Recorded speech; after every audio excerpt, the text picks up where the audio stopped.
Cette vidéo explique comment créer des mannequins en silicone très réalistes pouvant être utiles dans de nombreux domaines comme l'art, les effets spéciaux, la médecine, la magie, etc.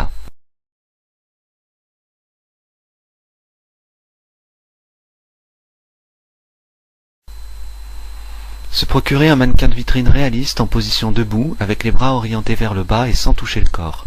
Ils sont généralement accessibles aux particuliers qui les achètent par exemple pour de la déco. Poncer les éventuels petits défauts comme les traces de choc, rayures, coulures de peinture, etc.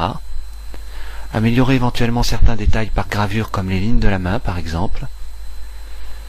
Créer un socle en bois constitué d'une barre verticale fixée sur une planche à l'aide d'équerre, puis faire un trou dans le crâne du mannequin pour pouvoir l'enfiler sur le socle.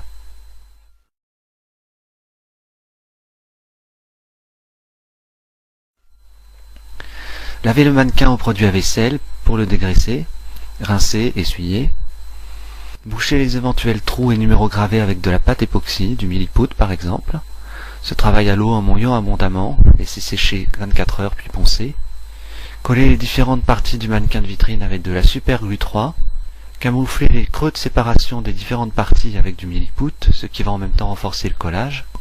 Améliorer éventuellement certaines formes du mannequin de vitrine avec de l'Effaplast Light, plus fragile que la pâte époxy mais plus facile à travailler et à poncer. Dépoussiérer le mannequin avant le moulage. Pour séparer les deux faces du moule, poser sur le mannequin de vitrine un muret en plastiline, divisant les membres en deux parties bien égales. Faire adhérer le muret en écrasant la plastiline sur la face arrière et le faire bien net sur la face avant. On le fera passer sur l'arête des oreilles. Si les doigts sont collés, on pourra simplifier en divisant la main en deux parties, sinon il faudra faire passer le muret entre les doigts. Créer une chape souple en silicone EC40 Ping Tixo en plusieurs préparations car ce silicone prend rapidement. Bien imprimer la surface du mannequin, puis lisser en tamponnant avec un doigt mouillé afin de retirer les contre-dépouilles.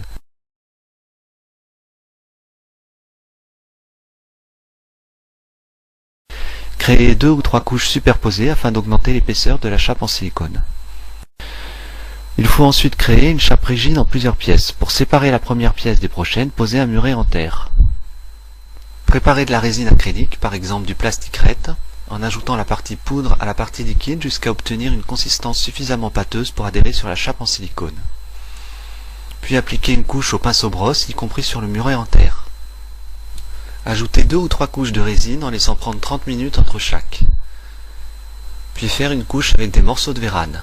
Tremper les morceaux dans la résine, les essorer, puis les appliquer en les superposant. Pour les bords, plier la vérane en deux pour une couche plus résistante car des vis seront insérées par la suite.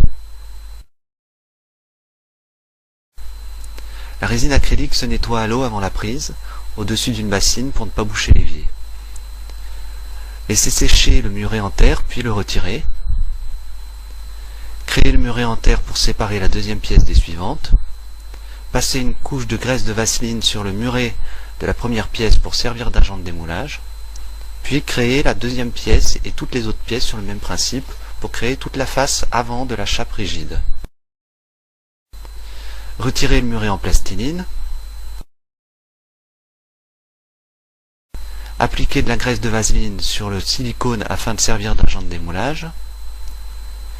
Puis créer la chape souple en silicone et la chape rigide en résine de la face arrière de la même façon que pour la face avant. Faire des trous sur les murets de séparation des pièces et sur les bords du moule afin de pouvoir y passer plus tard des vis.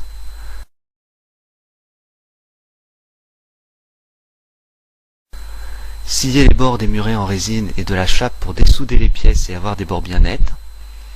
Démouler les pièces en résine en faisant levier avec un tournevis. Faire des trous dans les pièces en résine tous les 10 cm environ. Dépoussiérer les pièces en résine pour reconstituer les deux faces de la chape rigide. Démouler la chape en silicone. Et placer les deux faces de la chape en silicone dans leur chape en résine correspondante. Pour fixer la chape en silicone contre la chape en résine, reboucher les trous des pièces en résine avec du silicone EC40 en débordant bien tout autour sur la chape en résine et en appuyant avec l'autre main à l'intérieur du moule. Si on ne fait pas le tirage tout de suite, on refermera le moule avec quelques vis pour éviter la poussière. Sinon, laissez les deux faces ouvertes et préparez du silicone EC00 avec du colorant couleur peau, de l'huile de silicone et un peu de thixotrope pour créer des couches moins fines. Passez le mélange au pinceau dans les deux faces de la chape en silicone, en plusieurs préparations afin de recouvrir toute la surface interne de la chape, en laissant prendre 1 heure entre chaque couche juxtaposée. Puis faire 3 autres couches superposées afin d'augmenter l'épaisseur du silicone. Coulez aussi une grosse couche de silicone au niveau des yeux afin de faciliter par la suite l'insertion des globes oculaires. En cas de débordement sur le muret de la chape, essuyez le silicone avec du sopalin avant la prise. Pour nettoyer le silicone, le laisser prendre puis le décoller à la main. Pour les pinceaux, bien les essuyer puis les touiller dans du white spirit avant la prise du silicone. Pour alléger le poids du mannequin en silicone et économiser du silicone, insérez de la mousse de polyéthylène dans l'une des faces. La mousse peut toucher le silicone mais ne doit pas forcer dessus. Faire attention aussi à la hauteur de la mousse afin que l'autre face n'appuie pas dessus lorsqu'on refermera le moule. Refaire une préparation de silicone mais sans thixotrope, puis la verser sur la mousse de polyéthylène afin de la fixer aux couches d'impression de silicone. Laissez prendre 2 heures le silicone puis fermez le moule.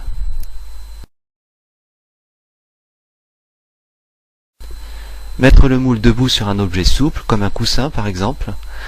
Refaire une préparation de silicone mais en grosse proportion et sans thixotrope, puis la verser dans le moule par le trou au niveau du crâne.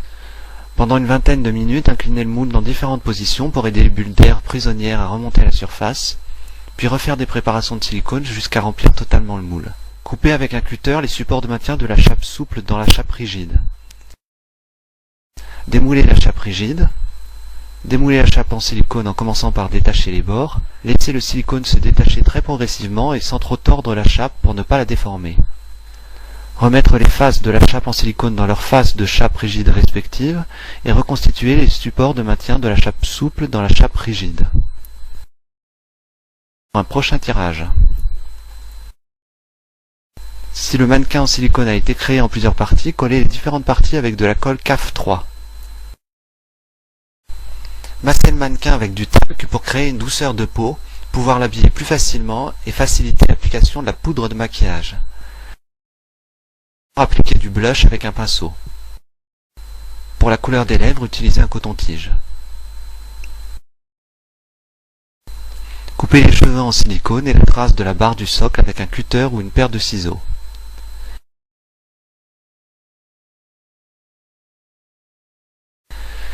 Si les globes oculaires ne sont pas ronds, il faudra les corriger avec de la pâte époxy.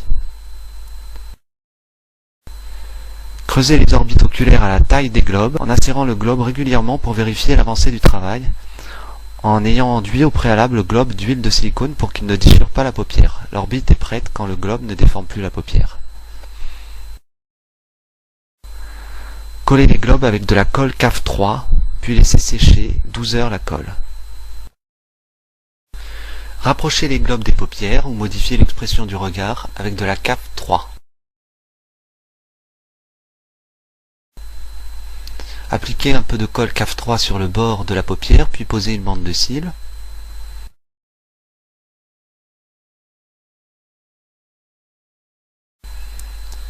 Pour les sourcils, mettre une fine couche de colle CAF 3 à l'endroit des sourcils, déposer des morceaux de cheveux sur la colle, arranger la forme des sourcils, puis essuyer les contours avec un coton-tige.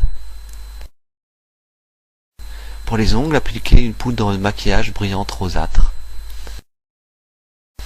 Collez la perruque avec de la colle résiste à tout, Patex, pour pouvoir changer de perruque, ou avec de la CAF 3 pour une tenue définitive.